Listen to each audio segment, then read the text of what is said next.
Hey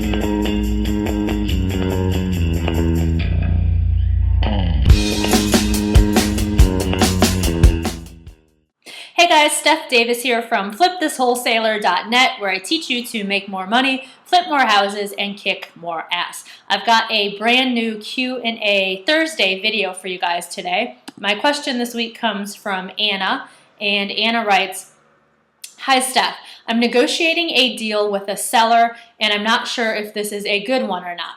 The Zestimate says the house is worth $110,000 and the tax assessor value says $90,000. The seller is asking $85,000 and it needs around $15,000 in repairs. What do you think?" All right, well, first of all, Anna, congratulations on getting out there and talking to sellers and doing some negotiating. That is awesome that you're putting the rubber to the road, so to speak. There are a couple of things that concern me.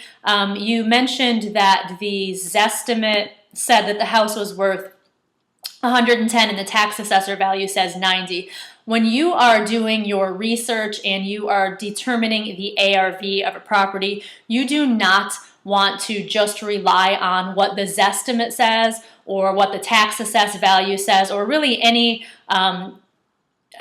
number where you just go onto a computer and type in the address and it says, poof, the property is worth this.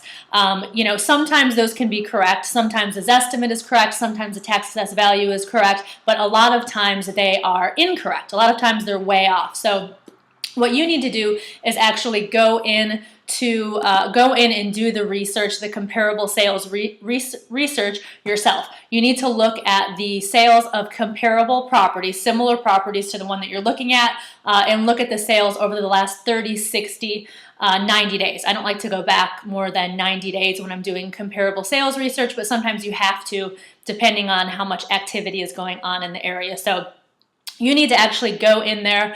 If you have access to the MLS, that's a great way to look up comparable sales. If you don't, there are a ton of free comp sites that you can use. They're not as in-depth, I guess, as the MLS, but Realtor.com, Redfin.com, ZipRealty.com, there are a lot of them. But you need to go in there and actually do the research yourself. Do not just rely on the Zestimate, tax assessed value, or any number where they just, like I said, you just kind of type in the address and it gives you a number. Another great place, another great resource to look up comparable sales, and this isn't available in every county, but in a lot of counties, the property appraiser website or the land records are online, and you can check comparable sales there. If you do not know if your county's property records are online, if you go to the website, N as in Nancy, netronline.com, there's a little tab up top. I think it says Public Records. Click on that, and then you can put in, I believe it's either the zip code or the county that you're in, and then it will give you whatever public records are online for your county. Those websites can be a wealth of information. If those are available in your area, I highly suggest that you spend some time getting to know those, because you can learn all kinds of things, not just comparable sales, but also you can find buyers that way and do all sorts of research. So anyway, go back and instead of just relying on the Zestimate or the tax assessed value, look up the comparable sales for the last couple of months and then determine the ARV that way. On to the second part of your question, which was the seller's asking $85,000 and you think it needs around, or it needs $15,000 in repairs.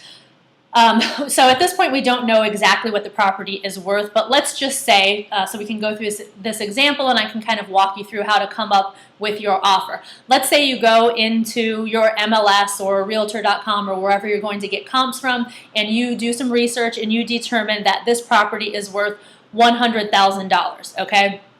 The standard formula that you're going to use as a wholesaler to come up with your offer amount is 70% of ARV, and ARV stands for after repaired value, so 70% of ARV minus repairs minus your wholesale fee, okay? That is the standard formula, and depending on where you're at, you might need to adjust it up a little bit or adjust it down a little bit. So you might be using 75% of ARV, or you might be using 60% or 65%. It really just depends on your area, and that is up to you. That is kind of, or not kind of, that is part of the research that you're going to need to do to figure out what investors are paying for properties in your area. Talk to other wholesalers and ask them. Talk to buyers and ask them. Get on other wholesalers' buyers list and start paying attention to the prices that they are marketing their deals at. But so for the sake of the example here, we're going to use that the property, the ARV is $100,000,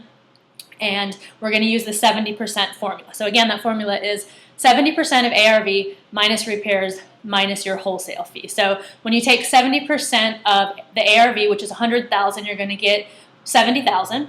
And then you're going to subtract out the repairs, which you said were $15,000. So that is going to put you at $55,000.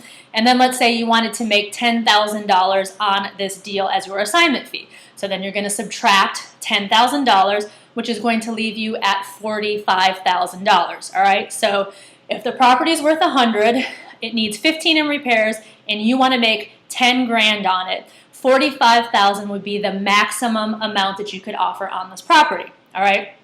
You said that the seller is asking $85,000, so you're at $45,000. The seller's at $85,000. There's quite a bit of room there. Go ahead and make the offer. You never know what can happen. Don't try and guess what the seller is going to do. Just make the offer. They may come way down. They may tell you to take a hike, but you're never going to know unless you make the offer. So what I would do right now, again, is go in and do some comparable sales research, come up with a better idea of what the ARV is, and then just plug the numbers into the formula, give the seller a call back, and make the offer.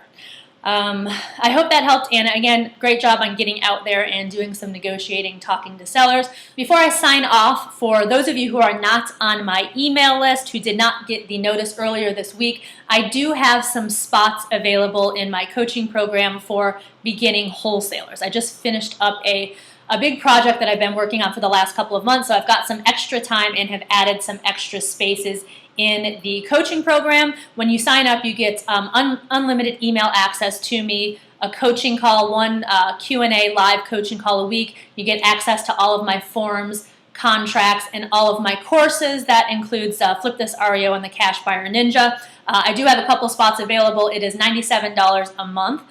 For those of you who are interested in signing up, you can go to flipthiswholesaler.net/coach.